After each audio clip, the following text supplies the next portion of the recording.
So we're going to start this lesson by defining a function. A function is a set of all ordered pairs, x or y, or x comma y of x, where for every value of x, there is one and only one value of y or f of x value. So it's got to be a one-to-one pairing. So you could, and I'll give you a couple examples here. You can have the 0.23, you could have the 0.47, no, I think I just wrote 45, whatever. What you can't have in a function is if you have the 0.23, you cannot also have the 0.25. So these x values cannot ever repeat in a function. So 23 is 1.25 because those x values repeat and the y values are different. That would not be an example of a function, okay?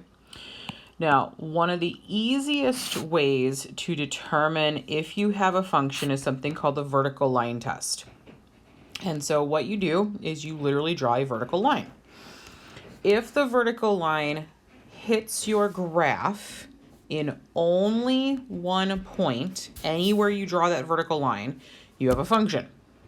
As soon as you draw a vertical line and you hit the graph in more than one point, you do not have a function. So if we take a look at problem number 1, okay, and I'm going to draw a vertical line. All right, so here is my vertical line. Now, I'm going to use Notability's features here. I'm going to loop this, and I'm going to move it. Now, as I move it, I'm going to start hitting the curve. But you'll notice that any place I stop, I'm only ever hitting the curve in one point. Now, I know it looks like at the end here, it's, well, maybe I'm hitting here twice. No, I'm only hitting it once. The curve is just very steep, and so it's hard to see that point of intersection. But first thing you want to tell me is if the graph is a function, and the answer is yeah. Whoops, let me write with a pencil here. Yes, the graph is a function.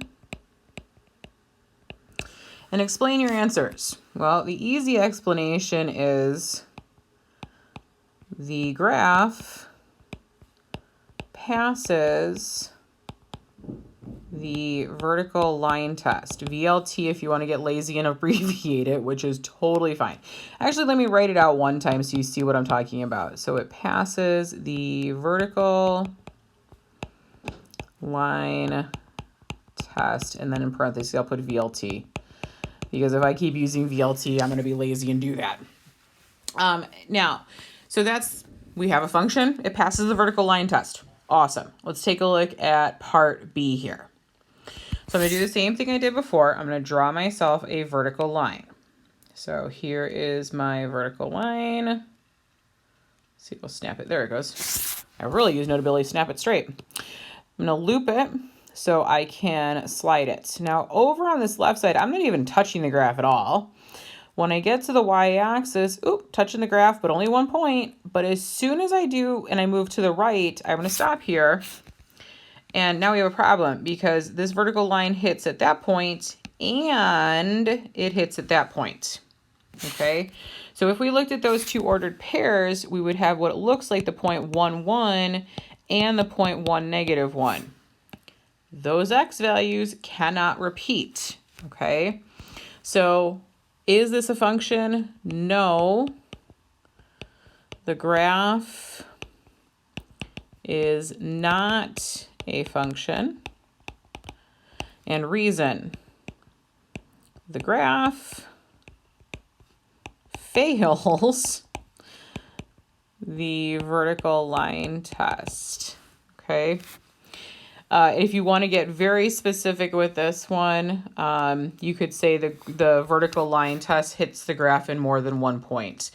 But if saying it fails the vertical line test, you are telling me that without saying all the other words. So there you go. All right, so that's part B. Let's take a look at part C here. So same thing I've been doing. I'm going to draw myself a vertical line. Let's see if, there we go. Notability snaps it in place for me. I'm going to loop it and start moving it so I can test the graph. I'm fine over here because I'm not even hitting the graph. And Houston, we've got a problem. Because we're hitting here, and separately we're having the same x value down there. So no, the graph is not a function. Should have a period. There we go. The graph fails the vertical line test. Okay. All right. Last but not least, part D here. Part D is a wacky looking curve here. If you come visit me in college at algebra, we'll graph these things. But you don't need to know what kind of curve it is. All you need to know is how to test for the vertical line test. So I'm going to loop this vertical line. And as I move across this graph, anywhere I stop, this curve is only ever hitting the vertical line at one point. So this absolutely is a function. All right, so yes, the graph is a function. The graph, that is a horrible H. Let's try that again. The graph passes the vertical line test. All right. So that's the vertical line test. It tells you if you have a function. Okay.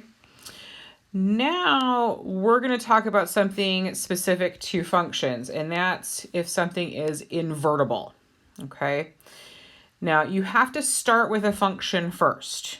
Okay. A function is invertible if its inverse is also a function. And the way you're going to test that, first of all, you need to make sure you're starting with a function, okay? And then once you know you're starting with a function, you're going to do what's called the horizontal line test.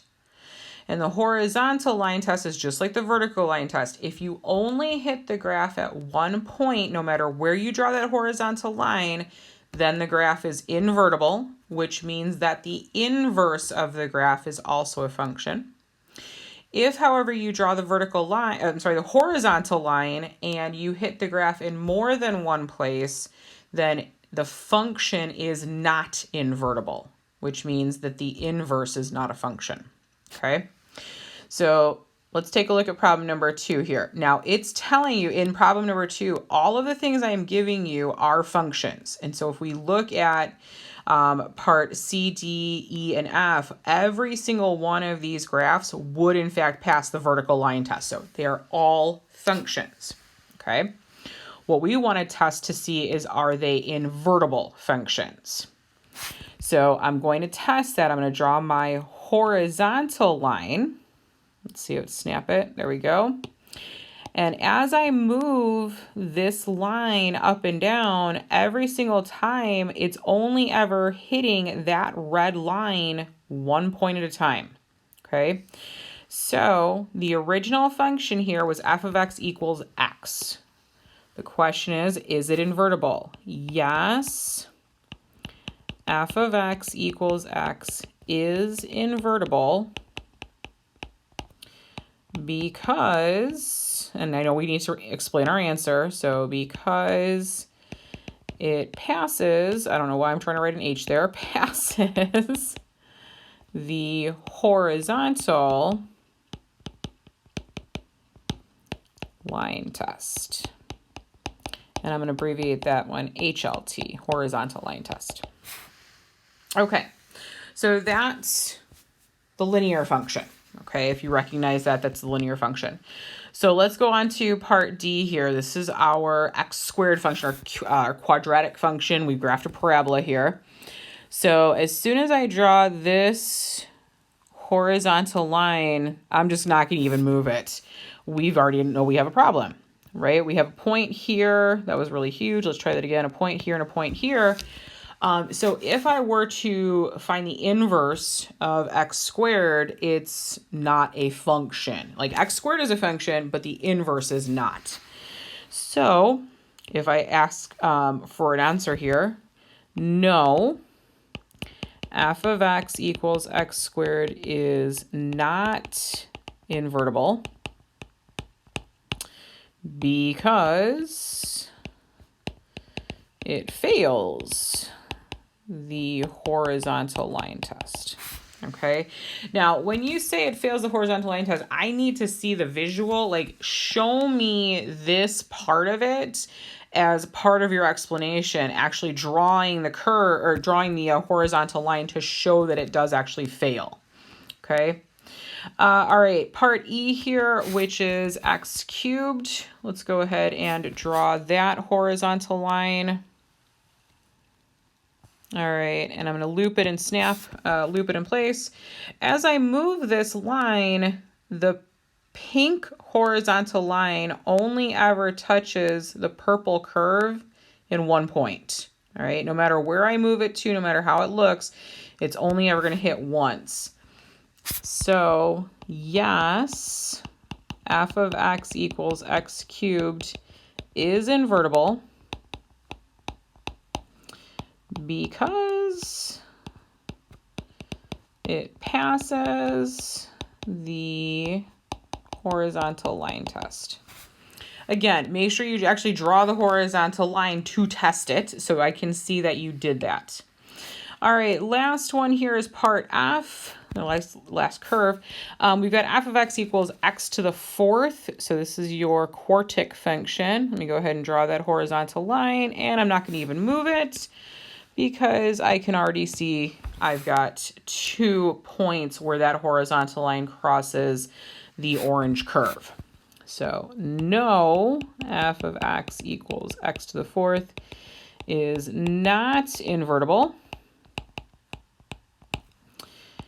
It fails the horizontal line test. Okay. Now, the last thing I want to do in this video, actually, let me take a look. Yeah, we'll go ahead and just stop here after this last comment. So what I want you to recognize is we've talked about power functions in the past. So odd degree power functions, x to the first, x to the third, x to the fifth, x to the any odd power, okay, are all invertible. So if you have an odd degree function, it looks something like this or like this. These are invertible functions. All even degree power functions are not invertible. Because all even degree power functions, x squared, x to the fourth, x to the sixth, have this kind of U shape to them, they're always going to fail the horizontal line test. So that's just not going to work for us. All right, I'm going to go ahead and cut the video here. If you have any questions or concerns about functions or invertible, the horizontal line test, the vertical line test, please ask. Send me a message on Canvas or join the Zooms and we can talk about any things that are confusing you.